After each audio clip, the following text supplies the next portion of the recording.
Are you worried about stone chips, your bike running like shit, or worse, breaking down? I was, until I discovered these tricks that totally transformed the way I use my bike every day and how I look after it. So in this video, I'm going to show you 7 insane hacks that might just prevent serious damage to your bike and from being stranded in the middle of nowhere. Some of which may be common knowledge to some, but just might be a secret to others. Number 7 is my personal favorite. If you're anything like me, you'll spend hours mindlessly gazing at your bike, appreciating its flawless beauty. And then all of a sudden, you spot something that ruins your week. Yep, this guy.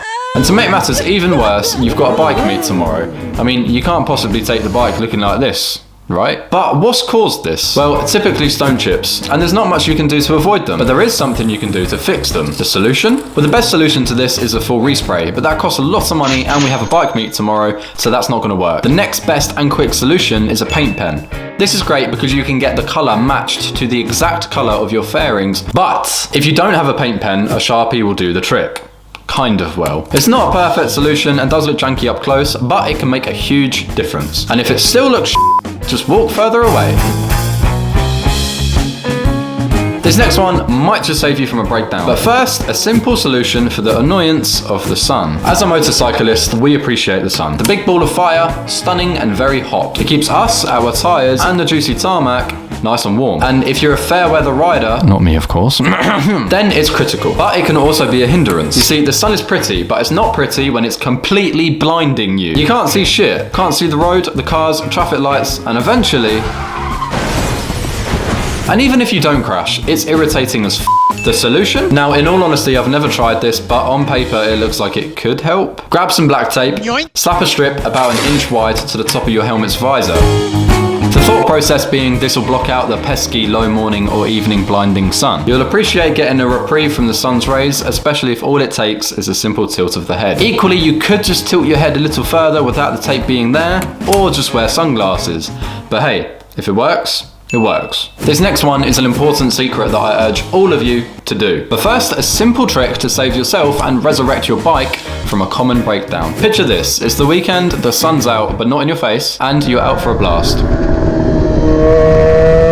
Life's good, so good in fact, that absolutely nothing could ruin this moment. But then, all of a sudden, the bike says, no, I can't do this anymore, I give up. So it slowly rolls to a stop at the side of the road in the middle of absolutely nowhere because there's much less cars out here and that's very fun. So that's it, you've broken down. There's no signal, no hope and no spare parts. The only plausible option remaining is to abandon the bike, hitchhike home and cry yourself to sleep. Or maybe that's just me. Or maybe there's a preventative solution. This is a spark plug, from where I have absolutely no idea. But that's not the point. The point is, it's small, even for the and that means that even in a bike, it can be stowed away. And therefore, if you break down or the bike develops a misfire, you have an integral part of the ignition system to hand at all times. And yeah, of course, the chances of that being the problem in a breakdown is slim. But I've seen it happen, and if it is your problem, you'll kick yourself for not bringing a spare. You'll also look like you know what you're doing if you manage to fix your bike at the roadside, impressing everyone who's there to witness it, which is probably just you. Now, if you're anything like me, riding in the freezing cold is a no-go. Absolutely not! But as soon as a tiny bit of sun comes out, no matter how cold it is, I know it's time. So I roll the old girl out of its winter hibernation, slap some fuel in,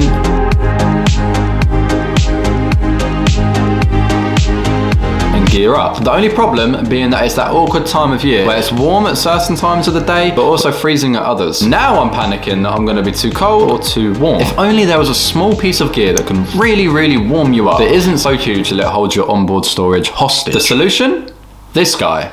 A neck warmer / tube thing. Now you might be thinking to yourself, that is dog shit. But it's actually really warm and it keeps the wind off your chin. But the best part is, if you're too hot, simply take it off and shove it in your back pocket. Likewise, if you're getting cold, grab it out of your pocket and pop it on. Or you could take it one step further and wear a balaclava instead. That way you're ready to rob a bank at any given notice. The next thing we're going to look at can dramatically increase the lifespan of your front tyre. But first, a really simple and easy tip that can easily save you in a breakdown. Picture this, it's the weekend and you've just had an absolute nightmare because your bike just broke down. But you managed to fix it because you had a spare spark plug. You're feeling great again, so you continue on with your escapade. But then all of a sudden, just when you thought you were free from terror and misfortune, your bike, yet again, decides it doesn't want to work anymore. The problem being that for whatever reason your bike has blown a fuse, causing something important to stop working. Now, whether it's an intermittent issue that you'll fix at source when you get home, or it's dodgy wiring that you can bodge at the side of the road, you'll need a fuse to complete the circuit and get that important something working again. The solution? Well, in all honesty, your bike should already have spare fuses on board. So this hack is more to check that, especially if your bike is secondhand, the fuses are still there. Could you imagine if all you needed to get that something important working again was a fuse and you didn't have a spare? Tyres. Expensive, aren't they? Can't avoid it. It's an expense we just have to stomach. No matter how you ride, whether it's slowly, fast, aggressively, or calmly, your tyres will be contacting the ground, wearing out over time. If only there was something we could do that actually makes a significant difference to the life of the front tyre. The solution? Well, I honestly don't know, but you could pop a wheelie. I mean, if held long enough, it could work, right?